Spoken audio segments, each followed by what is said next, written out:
Hey, what's up, man? So this is what I do, doing the whole speaking engagement thing.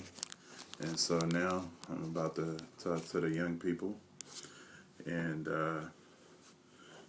we'll see. They're supposed to be calling.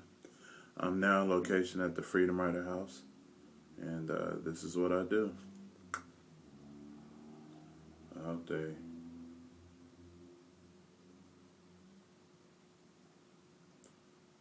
Okay, so I'm waiting for them to call right now. Here we go. All right.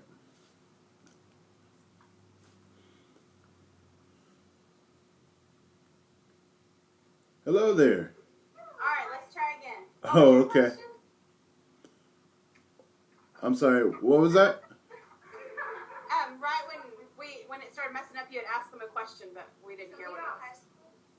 Oh, I don't know. I have a one-track mind. I think I remember what I asked you guys. How many of you guys are ready for high school?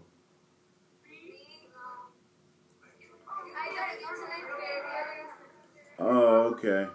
All right. It's because they love their 8th grade teacher so much, they want to stay here. Oh. Okay.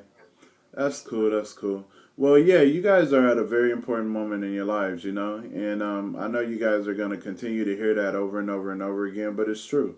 You know, at that time and age that I was, when I was at you guys' age and in the 8th grade and everything, you know, I was going through a lot, you know, emotionally as well as physically, where, you know, I was changing, I was growing, my body was changing.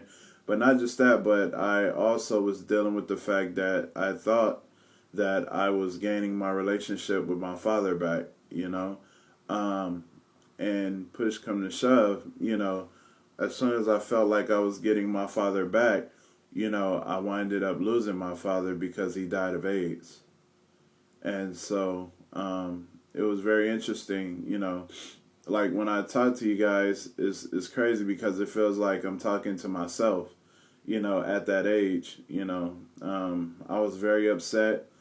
I felt very misunderstood by, you know, my mom and, you know, other people. And I just started doing this thing that they call wilding out. And that's where I was, you know. I was just like really tripping a lot and like fighting a lot and get into, you know, a lot of trouble, getting kicked from school to school and things of that nature. So it was very interesting, you know, and it seemed like from that point on, you know, as I continued on to high school and everything else, I winded up, you know, getting into a whole lot of trouble, you know, and I thought it was cool at the time, but it really wasn't, you know. I played football and stuff like that, but, you know, I was also selling drugs on the side and everything else, and, you know, I ended up getting caught and going to jail. And so before all of that had happened, you know, I had first came to Wilson High School, which was the school we went to. And, you know, we're sitting there and the teacher is just pretty much like a babysitter. You know, she just sat there and read her magazine and everybody's just sitting there looking at each other. And so, you know, I did what I did best. You know, I let her babysit me. And, you know, I just... you know, was a problem in there and in my classroom. And so in comes this lady, and she has this big old smile on her face, and she's just walking in and all happy, and, you know, everybody looking at each other like, why is this woman so happy to be at school? You know, the teachers are unhappy to be there, the students are unhappy to be there. This is supposed to be big unhappy land. Why is she so happy in unhappy land?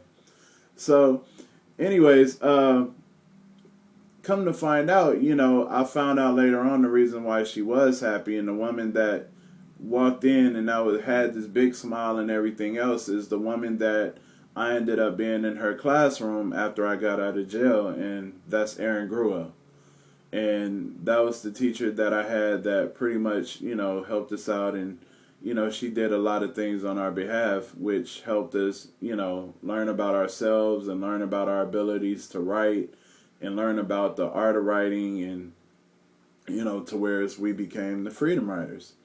And so she pretty much, challenged us to write about our lives and write stories about our lives. And so as that happened, she started reading our journals, because we were journaling every day about different things that we were going through at that time. And while she was reading them, she was really intrigued by them and everything else. And she let us read them in front of the rest of the class and everything. And it was real cool.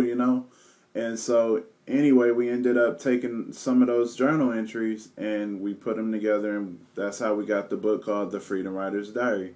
How many of you guys read The Freedom Writer's Diary? Oh, okay. Good, good, good.